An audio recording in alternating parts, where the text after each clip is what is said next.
Welcome back, everyone. This is week 37 of Our Mothers Knew It. And this week we're going to go from Doctrine and Covenants 98 through 101.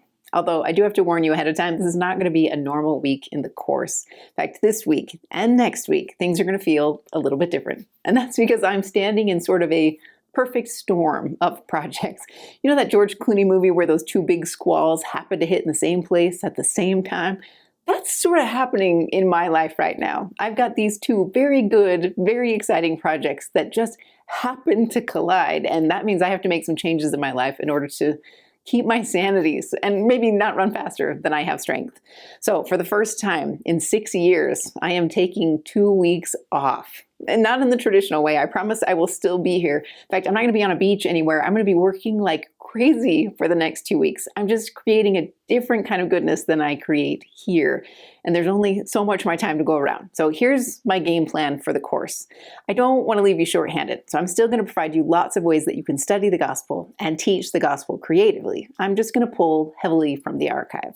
So I'm going to give you some strategies, some things you can turn to so that you will have everything you need to study this week's sections and next week's sections while I'm busy doing a whole bunch of other things. And then I'll get back on track when we get into week 39.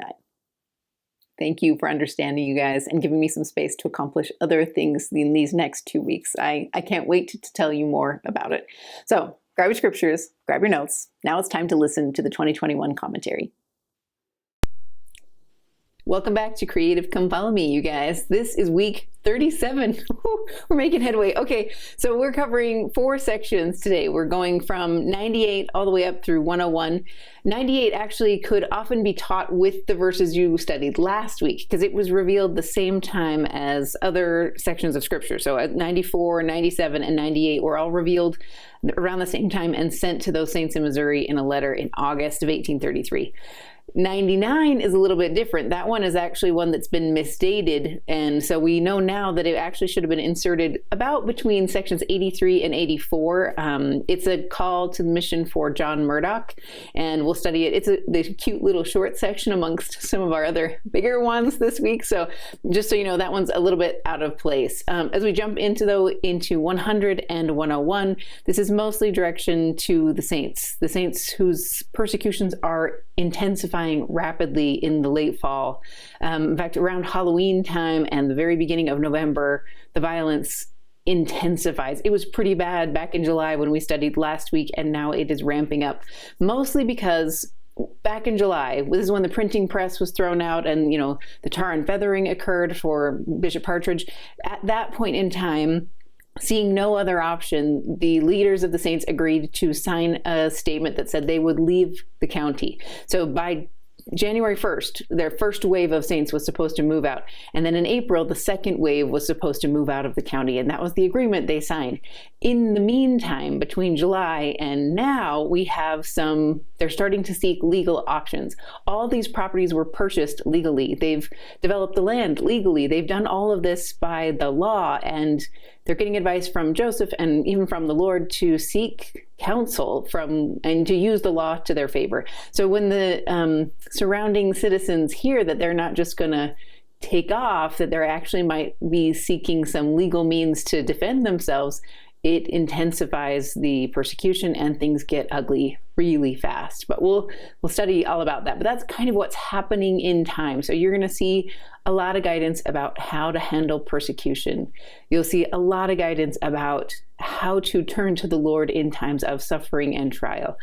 A lot of guidance about how you should listen the first time, because these saints have been warned. And so some of this is due to their transgressions. Again, like we learned last week, and we'll see again this week, not all of the saints in Zion are not following through. There are many who are good people trying to do what's right, but as a people, they're not accomplishing or not moving forward the way the Lord wanted them to.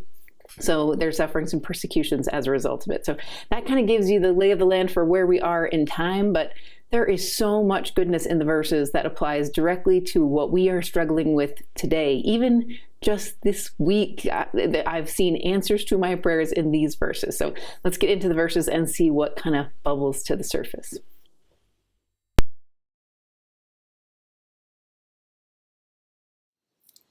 If I had to give a title to section 98, it would probably be How to Respond to Persecution.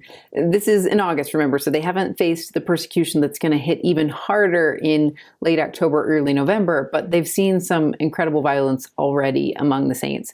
And remember, this section was revealed along with the ones we studied last week, so all of this is kind of happening at the same time. And I just think the Lord's way of giving them guidance is powerful. So if you look at verses 1 and 2, he says, "Verily I say unto you, my friends, fear not. Let your hearts be comforted.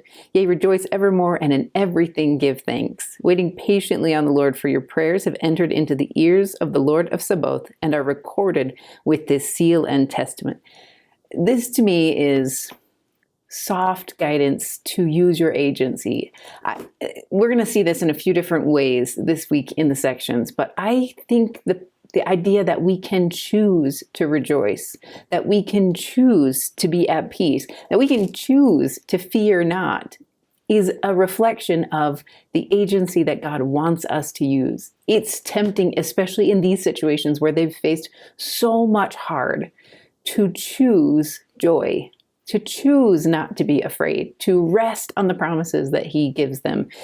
It's an act of agency, and he gives them the tools on how to do it. There's a great quote from Sister Eubank, I think I've mentioned it before, where she says that, it's not about slapping a plastic smile on your face. You actually need to find joy in the doctrine of Jesus Christ. You need to seek it. And I love that you see his guidance for that here. He says, "Rejoice evermore, find joy, lean into the joys that you still have as a people. In everything give thanks, the hard, the good, all of it, give thanks for what you are accomplishing and how you're growing. And then wait patiently on the Lord for your prayers to be answered." It is, even if your prayers aren't answered, what he's saying in verse 2 is that they are recorded. He heard every single one of them. They're recorded in heaven and sealed, and that all of them will be fulfilled. That's what you see in verse 3. So there's this promise that, like that Maxwell quote I love, where he talks about how, when suffering carves out a holiness, it'll one day be a receptacle for joy. That's what he's teaching them here. I know you're dealing with hard. I know some of you don't deserve it at all, but please understand that all things will be fulfilled. It's a great promise that applies to every one of us today. I also loved his guidance to use the laws of the land. So as you go a little bit further into section 98, you'll see some direction about the Constitution, about using the laws to help their case. It's interesting because we didn't know before now how much the Lord is involved in the formation of the United States, and especially the formation of the Constitution, which he'll reference again in another section. But what was instructive to me as I was studying is, if I'm one of the saints, I'm watching all these people around me completely subvert the laws of the land, right? In fact, it's because they were nervous about the laws supporting the saints that they decide to go to mob violence. They're worried about the numbers. They're worried about them having too many votes in the county, and they turn to mob violence because they think that that's their best course of action. So then to say to the saints, you guys need to follow the rules. It reminded me of, if you've ever been on a sports team where the team you're playing against plays dirty, like they sneak around or they kick or they foul when the ref isn't watching. And then you go back to your timeout with the coach, and the coach says, "I don't care how they're playing, you guys play clean." That's what's happening here. Because the Lord knows that this is a long game, and he's not interested in just winning this one match. He wants them to have a reputation and a standard that the saints will rest on forever, to our day, that we are a peaceable people and that we believe in the laws of the land. Because even if they win this short-term battle, it would hurt them in the long run. So they need to abide by the laws. So it must have been hard, but at the same time, I admire that the saints grabbed onto that, and they went to every court. We'll learn about it, but they did the best they could to try and get people to stand up for them. It just didn't work very well, but we'll study it. Some other direction he gives them is to cleave unto the good. So if you look at 11 and 12, he's talking about what I thought was particularly interesting in our current climate, is he says, "Forsake all evil, cleave unto the good, that ye shall live by every word which proceedeth forth from the mouth of God. For he will give unto the faithful line upon line, precept upon precept. I will try you and prove you herewith." I think, especially in our climate today, like specifically in the last couple weeks, there has been some intense questioning of leadership. And I feel like maybe that's just been going on forever, but there's been new spotlights that I hadn't noticed before recently. And I think this guidance of living by every word is important. I think it's a critical doctrine to teach our kids that we are learning line upon line, which means we have a limited perspective. Sometimes it's easy to rush into judgment about what we think is happening, but we're learning line upon line. And in the process of that growth, we need to trust in every word that proceedeth forth from the mouth of God. I don't think that means to be silent by any means, but it means to be patient and try to understand and build rather than divide. There's a lot of application, but I'll let you study it and see what comes out for you. In that train of thought, he also directs them to renounce war and proclaim peace. We are a peace-loving people. It is exemplified by our Savior in all the times where he was persecuted. He showed peace. He demonstrated peace, and that is who we are at our core. They also give some guidance about not letting their hearts be troubled. In 18, he talks about that his Father has built many mansions, and one of them is prepared for you, which must have been incredibly comforting to these saints who just lost their homes, right? The homes that they worked to build, and so many of them now are cast out and are under constant threat by their surrounding neighbors. But I also love the idea of understanding the word mansion. So I just learned this recently, but if you go and study some of the accounts of 1833, some of Joseph and Emma's homes were called mansions, and none of them were big. They weren't these grand marble buildings like, the Capitol building. They were just homes that would withstand the test of time. That was kind of the definition. It was a place that could provide warmth and comfort and stand against the elements. That, as the definition of a mansion, is very different to me than like a cold, empty, giant house. I don't want one of those in heaven. I want a big, warm, cottagey kind of feel that like lots of people are in. And anyway, I kind of loved learning that little tidbit about what a mansion is. I also love President Nelson's direction where he says, if you're seeking one of these, if you don't keep your covenants, you're going to end up with a meager roof over your head. That's not how he says it. The quote's in the notes, but it's this reminder that covenants are what allows that to happen. We can't forsake our covenants if we hope to have the shelter and the strength that the Lord is offering down the road.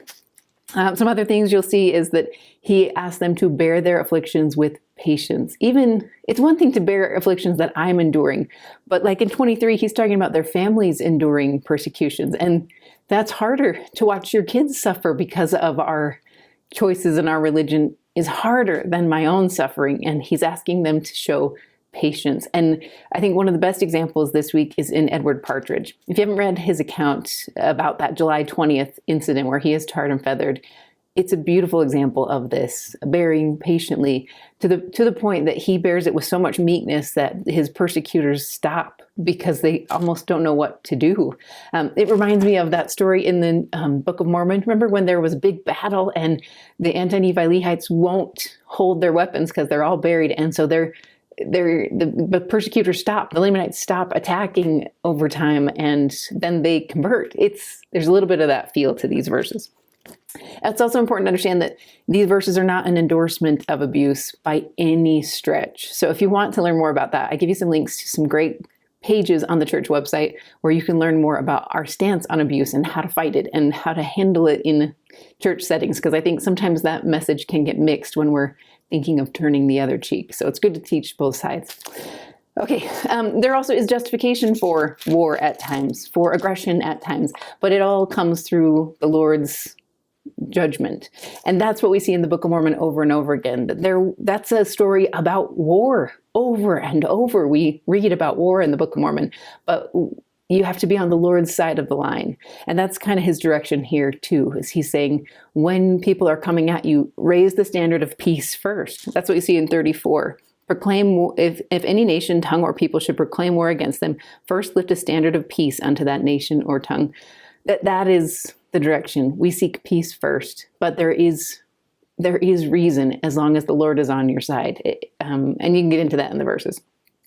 The last column here would have been, I think, a little harder to read, and that is all about forgiving others over and over, 70 times 7.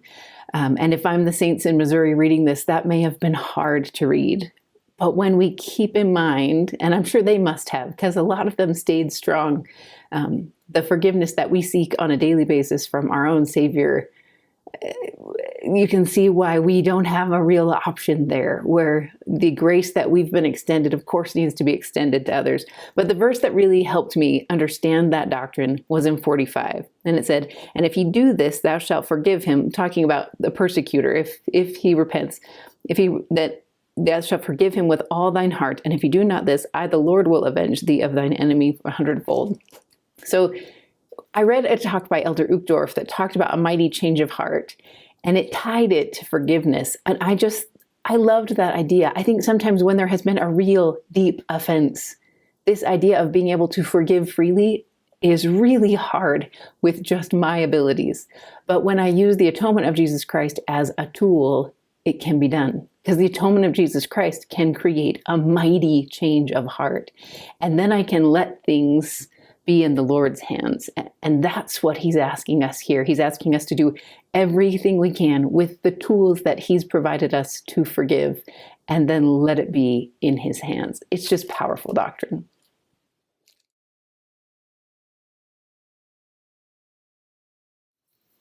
Okay, we're going to time jump just a little bit. We're going to go back to, this is a year earlier. So this section was actually revealed in Hiram, Ohio, between sections 83 and 84. And this is a mission call to John Murdock. So if you don't remember his story, he's one that we've seen a few times in the Doctrine and Covenants. I think probably one of the things he's most well known for is when his wife passes away in childbirth, and then the twins are given to Joseph and Emma, because Emma has just lost her twins a little bit earlier. And one of the twins passes away at the John Johnson farm after the tar and feathering incident. It's that John Murdock. And he is a faithful, diligent servant. He is constantly trying to do good. So that's when this section is revealed. It's actually a year earlier than where we are in time. And it's got some sweet doctrine in it. I don't have time to go into a lot of it, but I do love that he talks about how his mission's going to be a hard one.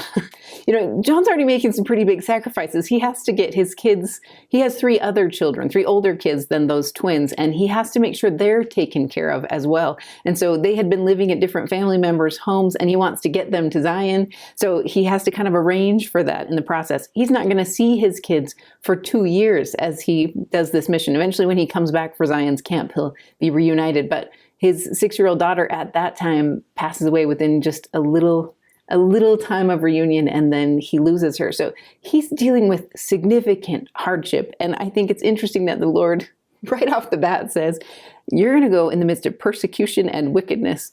But then verse 2 is where you see it swell up again, where he says, and who receiveth you receiveth me, and you shall have power to declare my words in demonstration of my Holy Spirit. I love the injunction in 3 as well, where he says, and whoso receiveth you as a little child receiveth my kingdom. That's a verse we've seen in the New Testament and also in the Book of Mormon. And I studied it a little bit this week, and I give you a link in the notes if you want to see it a little more. But to understand what that means, why is a little child the example of what hearts should be like? And there were some great ideas. There was a BYU devotional that was all about this, that talked about the enthusiasm of a child's heart, the immediate obedience of a child, their wholehearted belief. Anyway, so if you want to study it, go look at that BYU devotional, because I kind of loved it.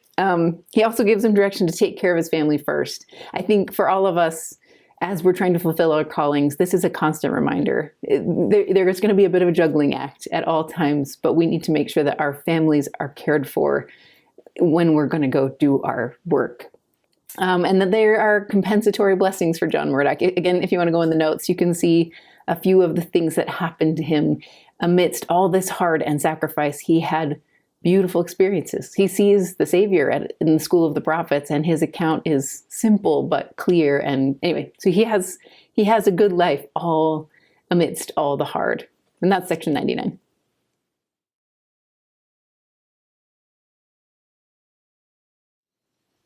Section 100 is a little different. This one's written specifically to answer the questions that are in Joseph and Sidney's heart. They are going up on a short-term mission up to Canada to seek out one. It's a great story if you want to read it. And I can't remember if it's Saints or Revelations in Context, but follow the links in the notes.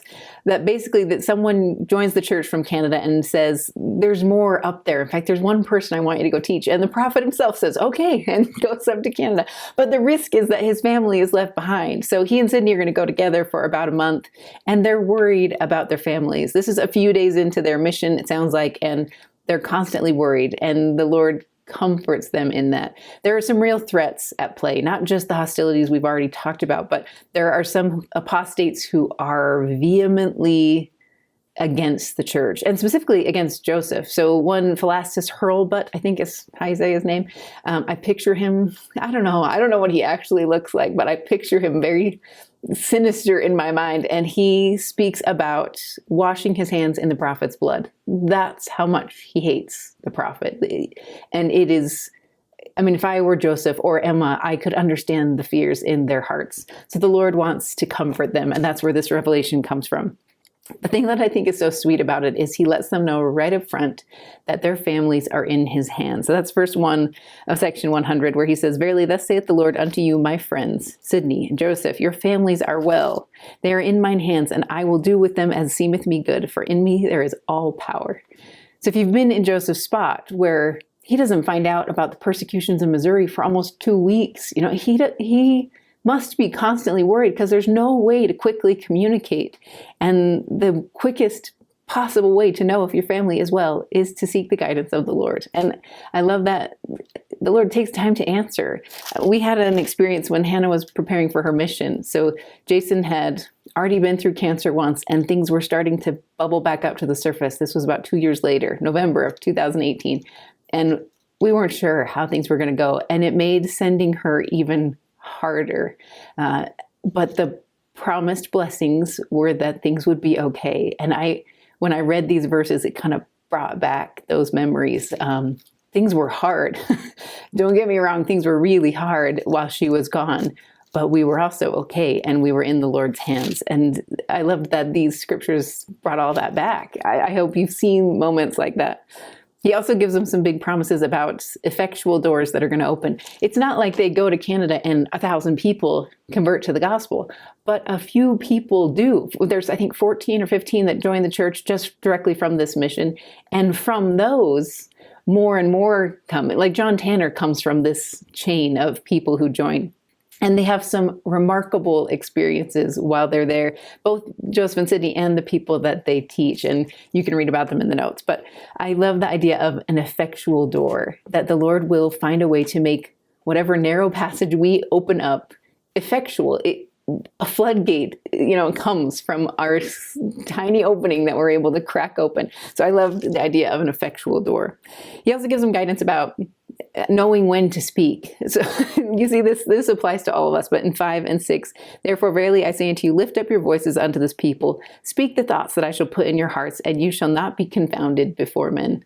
Remember, we learned that confounded isn't just like confused. It means you won't be surprised. You won't be caught off guard by what other people come at you with.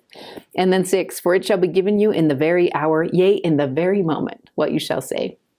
This, I think, must have been comforting doctrine, because Sidney, in particular, experienced a lot of trauma when he was tarred and feathered, and at times it seems as if his brain didn't quite cooperate the way it used to. And he was a brilliant preacher, and so that must have been really hard. And I bet that doctrine was a sweet one, and I think it applies to us today. There are many times when I know that I have not been able to prepare as much as I want to prepare. I just have too many other people to take care of in the week. And this is the prayer I turn to all the time. Like, please just multiply my efforts. When I say it in my prayers, it's touch these stones. Basically, it's take whatever I'm offering and please make it what it needs to be.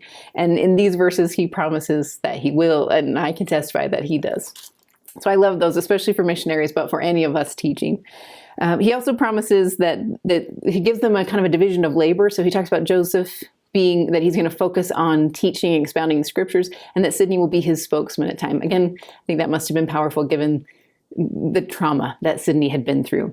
And then he gives them cause to rejoice. They're worried a lot, not just about their own families, but about Missouri, about all that's going on. And they're getting farther away geographically from all those people.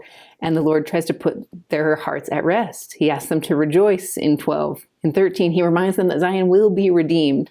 And in 15, he tells them to let their hearts be comforted. Again, Use your agency, choose to be comforted. The example in the scriptures that I've often taught from is of Hannah. This is part of the reason I named my daughter Hannah. I love the story of Hannah in the Bible. It's in 1 Samuel. And she does this. She's worried she can't have a baby. She's struggling with that. And she goes to the temple praying for guidance and gets the promise that she will.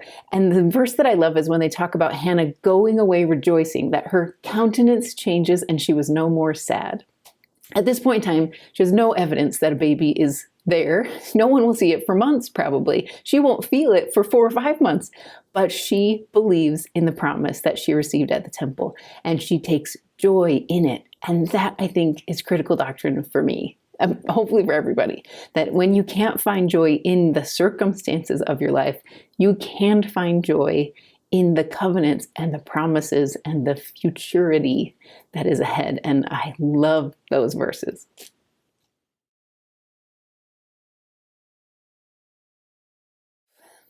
You guys, we could spend a whole 30 minutes just on section 101 because 1, it's really long, and 2, it's jammed full of all kinds of good things to study. So since I don't have time to do that here, I'm hoping to just kind of get you excited about the things you can see in 101. So we don't have a lot of context around this, but this comes in December. So the persecutions for the Missouri Saints reach like a fever pitch around Halloween, October 31st and the very beginning of November. Things are to the point where the women and the children especially leave. Like they have to flee the county. It's that bad. Their homes are destroyed. There's people who are whipped and beaten in the streets. I mean, it is horrific to read at times. But I would say that it was important to read it. I think I give you some links in the notes to just snippets of it. Because I think you really can't appreciate these verses in 101 unless you understand a little bit better what these people endured. And it's hard to read, but I think it helps to understand the doctrine. So I give you some links if you want to follow those.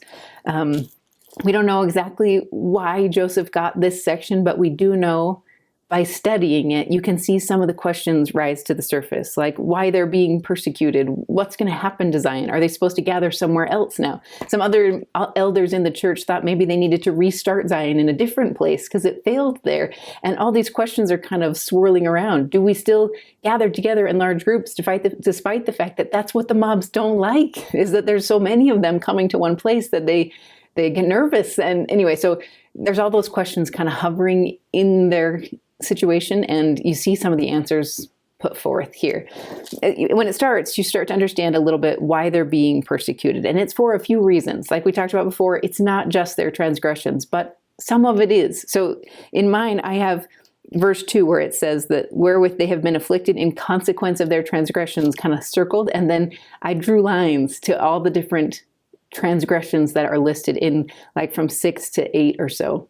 So you'll see a few things, that they had covetous desires, they were envious, there was contention, they were lustful, slow to hearken to the voice of God. 8, I thought was powerful. It says, and in the day of their peace, they esteemed lightly my counsel, but in the day of trouble, and of necessity, they feel after me.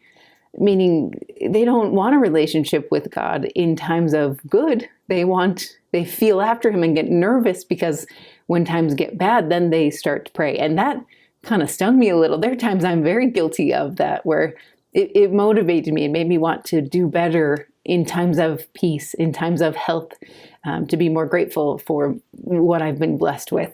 You also see that they're trying to be proved. So in addition to their tribulations because of their mistakes, the tribulations come from all that God's people will be tried and proved. You see that in 4, where he talks about Abraham and giving up his son Isaac. And boy, we could take so long. I studied so much on this week because, to be honest, I've always had a bit of a hard time with the story of Abraham and Isaac. It just almost comes off as cruel to me, and that doesn't fit with what I know of my Father in heaven. And what I've learned from Joseph Smith over and over and over again is, as you come to study the scriptures, you come to know the character of God. And I think whenever something feels off, that just means I need to study more. And so I studied a lot about Abraham this week and about this particular sacrifice and learned so much. One of the things I loved is from Elder Holland. He talks about how Adam knew when he made a sacrifice that it was in the similitude of the Savior, and that was likely passed on to all his descendants, and that all of the prophets before Christ knew that the sacrifices they were making were in similitude of the great sacrifice that would come. Now that opened up for me an understanding that Abraham likely knew more than maybe we see. I think we'll get a good feel for this when we study the Old Testament next year, but I think he had a close connection with God. We know he spoke with God. So the idea that God would kind of blindside him isn't likely. That I bet there's more. And I bet the reason that it's in these verses is because these saints knew more too. They just chose not to do it. So as opposed to Abraham, who chose to follow that direction and to sacrifice and then was saved from the ram in the thicket, these saints didn't make those sacrifices and then couldn't be saved. They couldn't have that, theoretical ram in the thicket because they hadn't chosen to make the sacrifice. Again, not all the saints. There are some who are righteously trying hard, but as a big group, they missed the mark. And you see the repercussions of that as you study section 101. So they're slow to hear. But I love in verse 9 where he talks about how despite all of that, despite the fact that they didn't show up the way Abraham did, his bowels are filled with compassion and he wants to save them. He wants to help them, but there's going to be a time of chastening first because it has to happen that way. So then you'll see as you go further and further into the section, you'll see that questions about Zion, if it's still going to be there, if it's still going to be gathering, those get answered in the verses. So you'll see like in 13 that yes, they are still going to need to gather, and in 16 that they need to be still and know that I'm God. That's going to be in our object lesson, so we'll go a little deeper there. But also that they won't need to be moved. So despite the fact that all the people are getting kicked out of the county, that Zion itself will still happen there. We just don't know when. We don't know when. That the pure eventually will return, the pure in heart, that Zion-like people will return to this holy place. That there is no other place that can replicate what happened here, that there will be other places in 21, other stakes that will be developed over time as we're waiting for this time when Zion can be renewed, and that those stakes will be maintained, that they'll be strong. So now that we've heard more from our living prophets and apostles about our stakes and the role they play in Zion, that makes better sense to us now. You also learn that they should still gather. It must have been tempting, I would think, where they know that growing in a group together and living all together brought on persecution. It may have been tempting for them to just hide, to live separate from each other and have their own home church and not meet together, because that just brings on trouble. But the Lord says, no, we are a gathering people. And so he gives them direction on that. He also gives them some sweet guidance about things that will happen in the millennium. Just kind of out of nowhere it comes. I think, again, because he's trying to constantly reinforce why it's worth it to be obedient, to be diligent, and to take these covenants. He teaches them about the millennium, about that day that will come, where all these things will be made right, where Satan will be bound, where all will be made new, like it says in 25, where questions will get answered, that everything you need will be provided. I think about the hearts of, especially the mothers, I guess, because I relate to them, but to see their whole lives just torn apart and to try and care for children when you don't know where your husband is and if he can come back, and to be afraid, and to hear doctrine like this about a time when there will be no more fear and there will be no more death and there will be no more pain. I just think it must have been powerful doctrine to hear spoken after the things they've been through. And then 35, he reminds them, and they who suffer persecution for my name and endure in faith, though they are called to lay down their lives for my sake, yet they shall partake of all this glory. Wherefore fear not unto death, fear not even unto death, for in this world your joy is not full, but in me your joy is full. So just like we read in 93, this life, we might not ever obtain the fullness of joy we are seeking. We can seek happiness and we can find moments and pockets of joy, but a fullness of joy will come later when we are united with our parents in heaven, when we have a body that will never be divided from its spirit. That comes later. And I think that must have been comforting doctrine. He also talks about how all questions will be answered. I love this part. So this is like 32 to 34. You guys probably know I have a scientific brain. I love science, and there's so many things we don't know and understand. And I love knowing that all things will be made known, not just on a temporal level, but spiritual things. So I still don't fully understand polygamy, even though I'm really trying to understand it. All things will be made known and understood. it just has to come in time after I've been proved, after I do what I need to do to show that I can be obedient even with a limited understanding. As you flip the page, you'll see this parable. We're going to talk about this in the object lessons too, but this is the parable of the nobleman and the vineyard. Basically what happens in this parable is there is a nobleman who wants his servants to plant 12 trees, and these are olive trees, and he says, take good care of them, build up hedges to protect them, and build a tower so that somebody can watch over them. And the servants do a good job at first, and then they start to lay the foundation and question whether or not the Lord really knows what he's doing. In fact, if you look at the verses, he says in 46 that they begin to build the tower. 47, and what need hath my Lord of this tower? They start to question whether or not the Lord really has thought it all through, And then 48, he says, and they consulted for a long time, saying among themselves, what need hath my Lord of this tower, seeing this is a time of peace? So again, they have a limited point of view, and they are using their current lens to decide what the doctrine should be, basically. And that, I think, applies to us today in so many ways. And you see the results of that variance. So in 50, that's what he calls it. And while they were at variance one with another, while they're fighting, even in 49, they come up with a more noble version of what the Lord should do with his money. They come up with a different alternative of what the doctrine should look like. And then in 50, while they're at variance, they become slothful and they hearken not unto the commandments of their Lord. And then, as you see in 51, the enemy breaks through and destroys the trees. We could go in a whole bunch of different ways, and this can apply to a lot of different doctrine. But I love the reminder, not just to listen to a watchman and to build the towers that a watchman can stand on, but that we need to trust in the vision of the vineyard Lord, the one who designed the entire plan, that there are things we can't see. And while we're at variance with each other, while we debate and fight about whether or not the Lord knows what he's doing, we miss things. We don't have time to go into all of it, but I think there's a lot that I can learn from those verses. I actually loved studying those this week. They answered some heartfelt prayers for me this week. So I hope you enjoy studying them. As you go a little bit further, you'll learn more about the Constitution, that it was brought about by God, that its righteousness and its holy principles were brought about by God. Joseph Smith himself says that there are things missing from the Constitution. So it's not that the entire Constitution is perfect. It's that the holy principles within it were brought about by God. So Joseph Smith, there's some quotes in the notes about how he hated slavery and felt like, as God who loves agency, wants freedom for all men so that all of us have the ability to choose, right? Doesn't that sound like God? So there's quotes in the notes if you want to learn more about that. But they're also supposed to still gather, but not gather in haste, gather in order. As you go a little bit further, at the very end, you get the direction that they give another parable of the woman who constantly annoys the unjust judge.